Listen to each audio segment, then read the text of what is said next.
হরে Krishna everyone, কেমন আছেন আপনারা সবাই? Welcome to my channel Trisha story.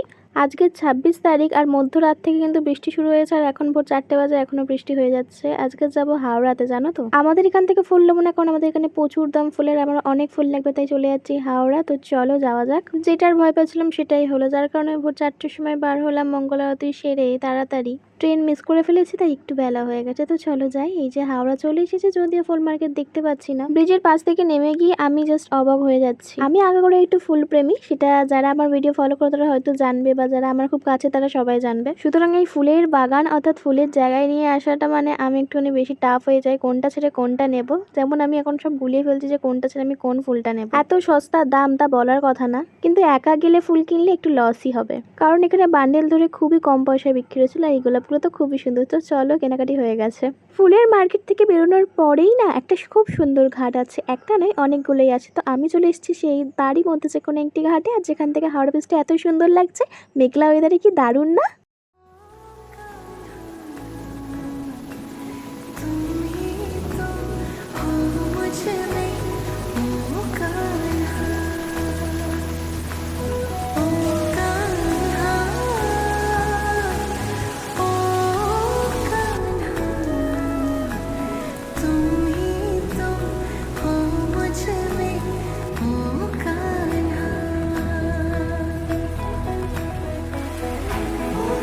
চলে এসেছি বাড়িতে। আসার পরেই ভগবানের ঘরে চলে এসেছি, জানো তো, কারণ একটুখানি সিঙ্গার সকালবেলা না করলে কিন্তু ভালো লাগে না, তাই এই নতুন নতুন জামাটা বের করে দিয়েছি। এবছর তো অনেকগুলো জামা হয়েছে না, মানে ব্যাপারটা হচ্ছে এটাই, ও জন্মদিনে কিন্তু 4-5টা মতন জামা পেয়ে গেছে। আবার সামনে পুজো আসছে। তো যাই হোক, আমাদের ছাদের মধ্যে একটা ছোট্ট আম গাছ আছে, একদমই ছোট, আর সেখানে কিন্তু প্রতি বছর জন্মাষ্টমীর সময় এরকম ফল ধরে। হ্যাঁ বন্ধুরা, এরকম হয়। আর একটা কি বলতো, আমাদের বাড়ি বলে বলবো না, কিন্তু আমাদের বাড়ির যে ছাদটা আছে না, সেখানে পুরো তুলসী মাতা অর্থাৎ তুলসী দেবীর গাছ পুরো ভর্তি, এত সুন্দর। তাই আমি এখন তুলসী পাতা তুলতে এসেছি। তো চলো। আর হাওড়া থেকে আমি এই সব ফুলগুলো এনেছি, কিন্তু আমার অনেক অনেক ফুল বেশি হয়েছে, তাই আমি বলবো যে তোমরা যদি হাওড়াতে যাও প্লিজ 3 থেকে 4জন মিলে যাবে এবং এক একটা জিনিস কিনবে, আর সেটা সবাই মিলে ভাগ করে নেবে, কারণ প্রচুর আইটেম হয়ে যায়।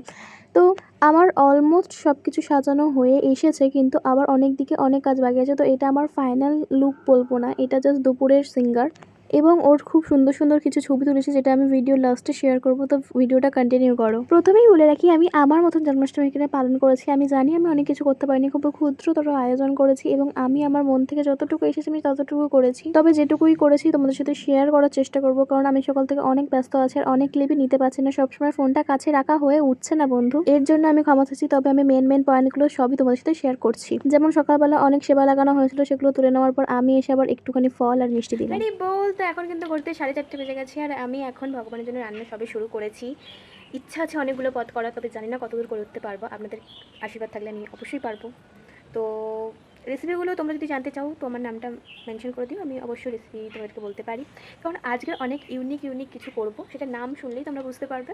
এই ব্লগে শেয়ার করো, আমার ব্লগটা তাহলে বড় হয়ে যাবে, আর তোমরা কেটে দেখবে, আর কেউ তো দেখবেই না। তো তার কারণে তো চলো আমি রন্ধনটা তাড়াতাড়ি করে নিয়ে তোমাদের সাথে দেখা হচ্ছে। আসলে কী বলবো, ভীষণ ব্যস্ততার মাঝে আছি, তো সুতরাং ভিডিও করার আর সময় হচ্ছে না, বা ক্লিপ নিতে ভুলে যাচ্ছি, এমন হচ্ছে। তো তার জন্য প্লিজ মাফ করে দিও, তবে ইম্পর্টেন্ট পার্টগুলো অবশ্যই মনে করে তোমাদেরকে দেখাচ্ছি। তো চলো।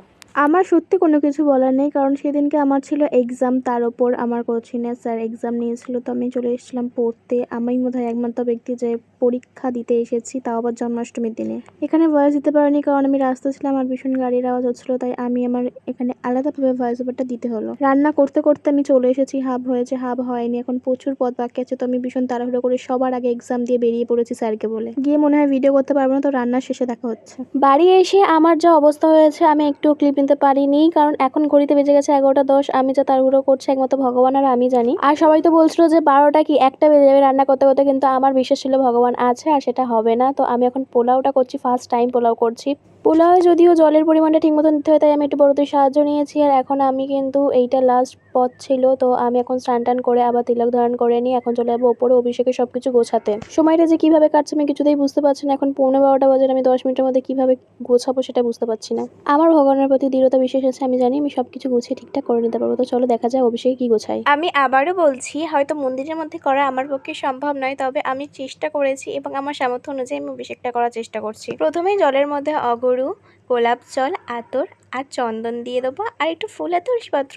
তো জল তো রেডি করা হয়ে গেছে, এবারে অভিষেকের জন্য আমি ফলের রসগুলোকে বের করে নেবো, যেমন ধরো লেবুর রস, আমের পাল্প, আরও অনেক কিছু, বেদানার রস। তো আমি কিন্তু কোনো কিছু মিক্সার মেশিন বা কোনো কিছু ইউজ করিনি, আমি হাত দিয়ে যতটা পেরেছি রসগুলোকে বার করার চেষ্টা করেছি। তো তোমরা একবার অভিষেকের থালাটা দেখে নাও। তো চলো, অনেকটা লেট হয়ে গেছে, তাড়াতাড়ি করতে হবে। অভিষেকের থালার মধ্যে প্রথমেই আমি দেখাবো দুধ রয়েছে, তুলসী মালা রয়েছে, কিশমিশের মালা রয়েছে, আমন্ডের মালা রয়েছে, জুঁই ফুলের মালা রয়েছে, দই, ঘি, কর্পূর, আর এখানে জল রয়েছে, বেদানার রস রয়েছে, মৌসুমী লেবুর রস রয়েছে, আমের পাল্প রয়েছে, আর রয়েছে মিছরি। এই যে উনি পুরো রেডি হয়ে বসে আছে। তো চলো এবারে অভিষেকটা শুরু করি এবং তোমরা মহা মহা মহা অভিষেক দর্শন করো। হরি বল।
অভিষেক করার পরেই কিন্তু আমি ভোগ লাগিয়ে নিয়েছিলাম, আর এখন এটা মহাপ্রসাদ হয়ে গেছে। 5 রকম ভাজা ছিল, বেগুনি ছিল, কাঁকরোল পুর ছিল, তারপর কাঁচকলার কোপ্তা ছিল, মোচা ছিল, ফুলকপির দোরমা ছিল, নান ছিল, ছোলে ছিল, শাহি পানির ছিল, পায়েস ছিল, মোচা বললামই তো, তারপর বাঁধাকপির পকোড়া ছিল, ধোকা ছিল, দই বড়া ছিল, তোমরা তো দেখতেই পাচ্ছ। তারপরে ছিল তালের বড়া ছিল, একটা মাজা ছিল, দই বড়া ছিল, কেক ছিল, ছানার পাতুরি ছিল, মোচার পাতুরি ছিল, আরও অনেক কিছু, যেমন কেক, মিষ্টি, ফল। আমি তো হাফের বেশি নাম ভুলে যাচ্ছি, কারণ এখন আর অত মনে পড়ছেই না। তো তোমরা দর্শন করতেই পারছো। তো চলো। হ্যাঁ, হয়তো কাজের চাপে অনেক কিছুই তোমাদেরকে দর্শন করতে পারিনি, তো আমি ছবির মাধ্যমে সব কিছু দেখাচ্ছি। যেমন ভোগ লাগানোর পরে দর্শন তোমাদের করাতে আমি পারিনি, এখন দর্শন করে নাও।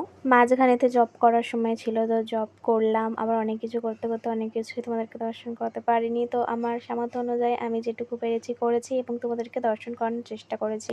যত সামান্য কিছু, বছরেই একটা দিন, জন্মাষ্টমীর দিন ভগবানকে এত সুন্দর করে সাজানো, বেশ আনন্দ সহিত করা, একটা আনন্দজনক ব্যাপার, এবং সব কিছুই ঠিক মতন হয়েছে। এটা আমার কাছে একটা বড় পাওয়া। আমি তো ভেবেছিলাম সব কিছু গুলিয়ে দেবো, কিন্তু ভগবানের অসীম ইচ্ছে এবং গুরুদেবের আশীর্বাদে আমি সব কিছু কমপ্লিট করতে পেরেছি ঠিক সময় মতো। আজকের ভিডিওটা এখানেই শেষ করছি। ভালো লাগলে অবশ্যই লাইক, কমেন্ট, শেয়ার করে দেবেন।